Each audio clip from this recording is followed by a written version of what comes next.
প্রথম দফার ভোটে তৃণমূল কংগ্রেস মাননীয় মুখ্যমন্ত্রী মমতা বন্দ্যোপাধ্যায়ের নেতৃত্বে, অভিষেক বন্দ্যোপাধ্যায়ের সেনাপতিত্বে সেঞ্চুরি আমাদের হয়ে গেছিল প্রথম পর্বের ভোটে। দ্বিতীয় পর্বের ভোট মেটার পর আমরা আপনাদের বলছি, বিজেপি এবার বাংলায় 50 পার করতে পারবেন না। বাংলার মানুষ তাদের প্রত্যাখ্যান করেছেন। তৃণমূল কংগ্রেস 235-এর বেশি আসন, কত আসন সেটা আরো কিছুক্ষণ পর বোঝা যাবে, 235-এর বেশি আসন নিয়ে মাননীয় মুখ্যমন্ত্রী মমতা বন্দ্যোপাধ্যায় আবার ফিরছেন। এবার বিপুল ভোট আমরা বাংলার মানুষকে, মা বোনেদের আন্তরিক ধন্যবাদ দিচ্ছি। যত বেশি পার্সেন্টেজ অফ ভোট তৃণমূলের, তত জোরালো প্রত্যাবর্তন। তৃণমূল কংগ্রেস জিতছে এবং বিজেপি হারছে, এটা বিজেপি জানে। সেই জন্য কি ন্যাক্কারজনক ভাবে কেন্দ্রীয় বাহিনীকে ব্যবহার করা হলো, ইলেকশন কমিশনকে ব্যবহার করা হলো।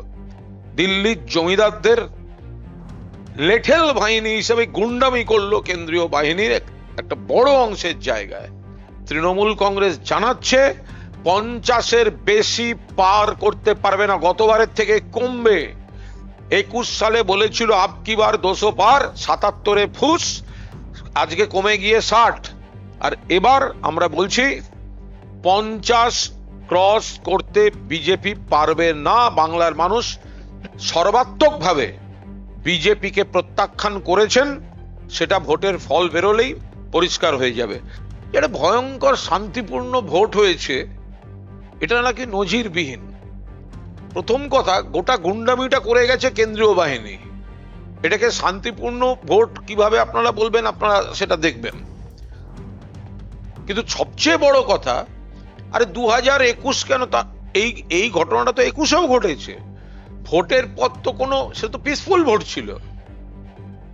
ভোটের পর তো বলছিল আবকি বার 200 পার। ওরা কাঁদতে কবে শুরু করলো, অভিযোগ কবে এলো? কাউন্টিং এর পর, হেরে যাওয়ার পর। ফলে 21-এও ভোটের দিন বিকেলে কিন্তু অবাধ ভোট, আমরা জিতেছি, এই কথাগুলো ভারতীয় জনতা পার্টি বলে এসেছে। ভারতীয় জনতা পার্টির আর্তনাদ শুরু হয়েছে, অভিযোগ শুরু হয়েছে কাউন্টিং এর পর, হেরে যাওয়ার পর। ফলে শান্তি, তৃণমূল কংগ্রেস তো শান্তি, বারবার আমরা আপনাদের বলে এসেছি যে আমরা তো শান্তি রেখেই ভোট করতে চাই। মমতা বন্দ্যোপাধ্যায়ের নেতৃত্বে উন্নয়ন হয়েছে। মানুষ দুটো কারণে ভোট দিলেন এবার তৃণমূল কংগ্রেসকে। একটা হচ্ছে মমতা বন্দ্যোপাধ্যায়ের নেতৃত্বে উন্নয়ন, আর দুই হচ্ছে বিজেপির বঙ্গ বিরোধী সার্বিক নীতিটা, টাকা আটকানো থেকে বৈধ ভোটারের নাম কাটা পর্যন্ত। 4 তারিখ দুপুরের পর প্রমাণিত হয়ে যাবে যে বাংলায় এই নতুন বর্গীদের কোনো স্থান নেই। বাংলার মানুষ 2 হাত তুলে আশীর্বাদ করেছেন এই নব্য বর্গীদের বিরোধিতা করা এবং বাংলার মানুষের পাশে থাকা মমতা বন্দ্যোপাধ্যায়কে, তার দলকে, তার দলের প্রার্থীদের। আমি আশাবাদী আমি নিশ্চিত আপনি ওয়ার্ডে আমার ন্যূনতম 30,000 লিড থাকবে। মমতা ব্যানার্জি 10 থেকে 12,000 লিড পাবেন, 77 নম্বর। ন্যূনতম 20,000 ভোটে এখান থেকে বিজেপি প্রার্থী জিতবেন এবং মমতা ব্যানার্জি দ্বিতীয়বারের জন্য হারবেন এবং কার্যত তাকে রাজনৈতিক বানপ্রস্থে যেতে হবে। আমি এই নির্বাচন কমিশন, রিটার্নিং অফিসার সহ সেক্টর অফিসার, প্রিজাইডিং অফিসার সহ পোলিং পার্টি, কেন্দ্রীয় আধা সামরিক বাহিনী সহ স্পেশাল পুলিশ অবজারভার এবং কলকাতা পুলিশের একটি বড় অংশ ধন্যবাদ জানাবো। আলিপুর, ভবানীপুর, চেতলা, কালীঘাট এই থানাগুলির কর্তা ব্যক্তিরা যেভাবে মেরুদণ্ড সোজা রেখে ইলেকশন কমিশনের নির্দেশ কার্যকর করেছেন, হ্যাটস অফ টু এভরিবডি। যেভাবে অভ্যস্ত হয়েছে সেই কায়দা তারা চালানোর চেষ্টা করেছে। বহু ক্ষেত্রে ব্যবস্থা নেওয়া হয়েছে, অনেকগুলো ক্ষেত্রে, যেমন বালিগঞ্জের ক্ষেত্রে বললেন যে অভিযোগ নিতেই চাই না। এখনো বেশ কিছু জায়গায় শেষের দিকে কসবা কেন্দ্রে, ভবানীপুর কেন্দ্রে, জামনগরের বিভিন্ন বিধানসভায় যেখানে নকল ভোট, ভুয়ো ভোট, জাল ভোট দেওয়ার প্রচেষ্টা রাখার চেষ্টা করা হয়েছে।